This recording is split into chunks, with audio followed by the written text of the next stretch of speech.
At ngayon, narito ang kasaysayan ni Oliver. May gabing walang umaga. Dito sa ating dulang, maginintuang kasaysayan.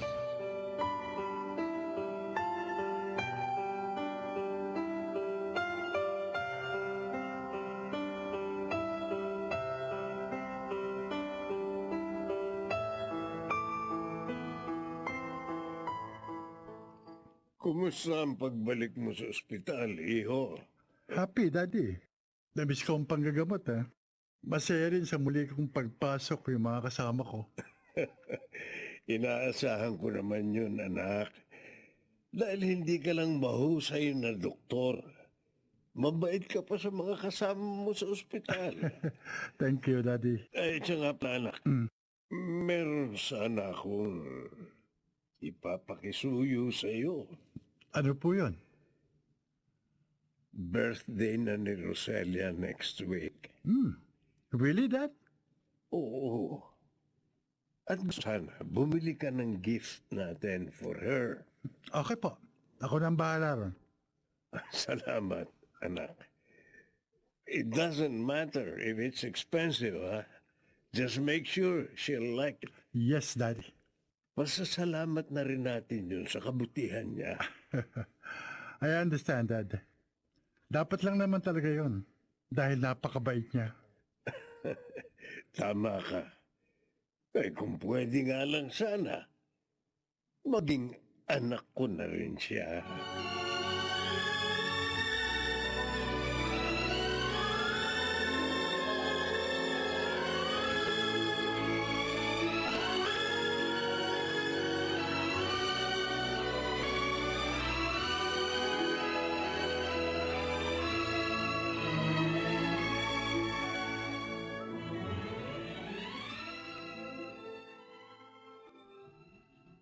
Naniniwala na ako sa narinig ko kinaring Tinay at mga Martin. Gusto nga ni Dad si Roselia para sa akin. Pero hindi pa ako handang magmahal ulit. Kaibigan lang ang turing ko sa kanya. Isa pa, gusto siya ni Limuel, ang best friend ko. Kaya hindi ko siya maaaring mahalin. Sir? Sir Oliver? Ito na po yung librong naiwan mo sa sala. Salamat po, Aling Tinay. May juice ka pa ba? Opo, pakigawa na lang po ako ng juice. Ay, sige, sige. Maiwan na muna kita. Si Daddy. Dapat ko bang sabihin sa ang saloobin ko?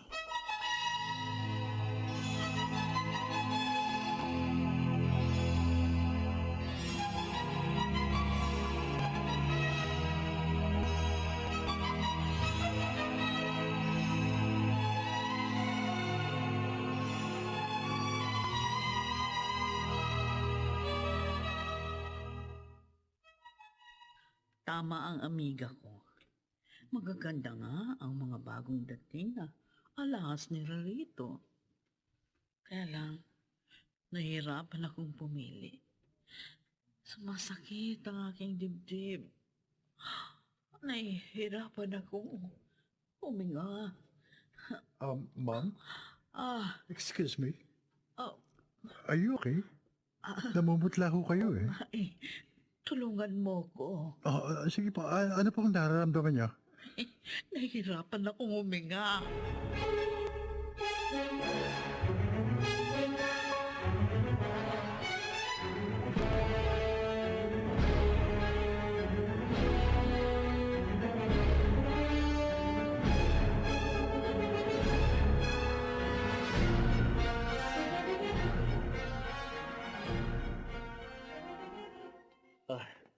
Tita Agatha, kumusta ng pakiramdam niyo? Maayos na ako, Leandro. Nag-alala ako nang malaman ko nangyari. Dapat tinawagan niyo ako para nasamahan ko kayo. Ayoko naman na abalahin ka. At saka, maayos na ang pakiramdam ko bago umalis ng bahay. Kaso nga, bigla na lang daw kayong nahirapang huminga. Oo nga. Mabuti na lang. Nadala agad ako ni Dr. Oliver sa ospital. Siya nga tumawag sa cellphone ko. Oo nga, mabait siya, pamangkin. Matulungin at maalahanin. Hindi niya ako iniwang mag-isa. Pero wala siya rito, tita. Nausap lang kaibigan niyang doktor na tumingin sa akin. Ganun po ba? Oo. Ma'am Agatha? Eto na pala siya. Dr. Oliver. Narito na ang pamangkin ko, si Leandro. Mabuti naman po. Maraming salamat sa pagtulong mo sa tita ko, Dr. Oliver. Ginawa ko lang ang tama, Leandro. Ma'am, Yes. dala ko na nga pala ang reseta sa inyo ng kaibigan kong doktor. Maraming salamat ulit, Doktor. Ay, naku. Dahil sa ginawa mo, hindi kita makakalimutan.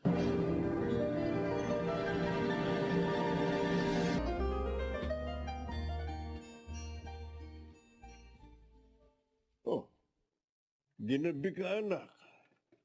Akala ko'y maaga kang makauwi ngayon.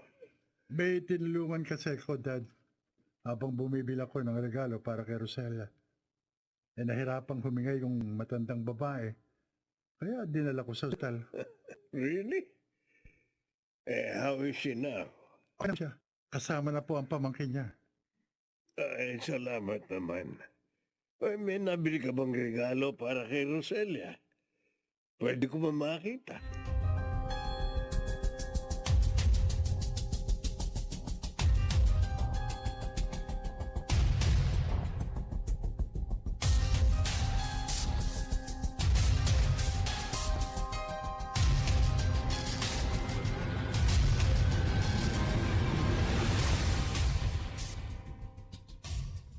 Leandro, ako'y natutuwa at naisip mong dumitong muli sa aking bahay. Gusto kong mabantayan kayo, tita. At maingatan. Naku, ang batang ito talaga. Kayo na lang kasing meron ako eh. Ayoko mawala kayo.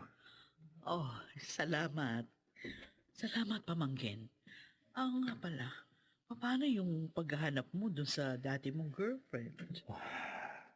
Nagkita na kami. Oh, talaga? Oo. O bakit malungkot ka? Hindi ba naayos ang... May iba na siya, Ah, tita. At pumunta na siya sa ibang bansa. oh, ang dali pala niyang lumimot. I'm sorry to hear that, iho. Huwag na nating pag-usapan yun, tita. Makakalimutan ko rin siya. Oo, tama. Ganyan nga. Sa ngayon, gusto kong pagtuunan ng pansin ang inyong kalusugan.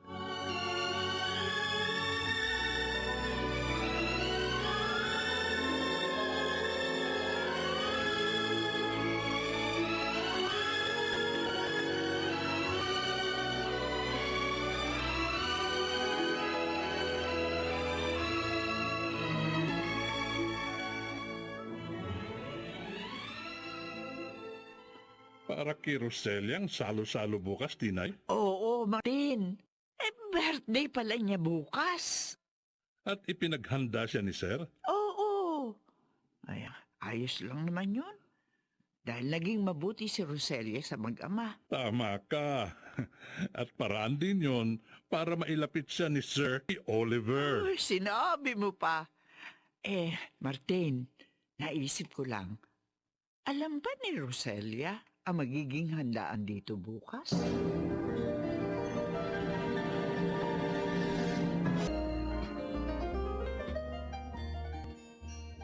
Grabe, ginulat niyo ako ha. Hindi ko akalain na sa celebration ng birthday ko ang dinner natin ngayon. Pinlano to ni Daddy. Oh, Pasasalamat daw namin sa'yo. At tama naman Salamat. siya. salamat talaga sa inyo.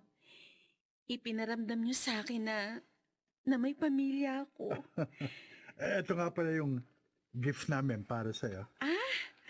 May regalo pa. Oo naman. At sana magustuhan mo yan.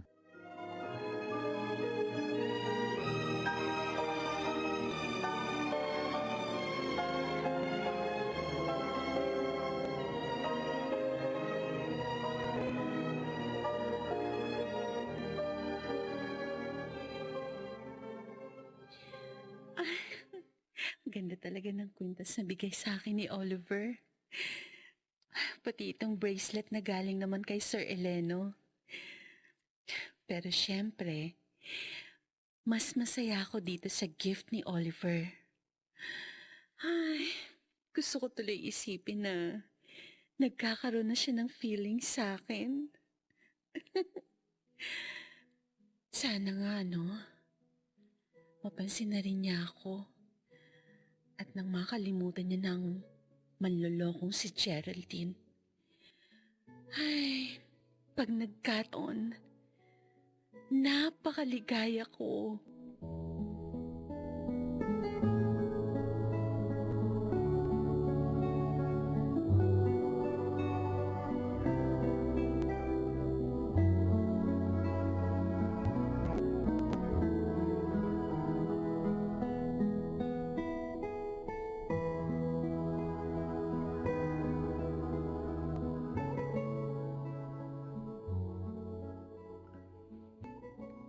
Leandro, good morning. Good morning, Doc Oliver. Kasama mo ba si Ma'am Agatha? Sumakit na naman ba ang dibdib niya? No, hindi ko siya kasama. At hindi rin sumakit ang dibdib niya. O bakit naparito ka sa ospital? Doc, gusto kitang makausap. May mahalaga akong sasabihin sa'yo. Ano ang mangyayari ngayong nagkatagpo ang landas ni Leandro at Oliver?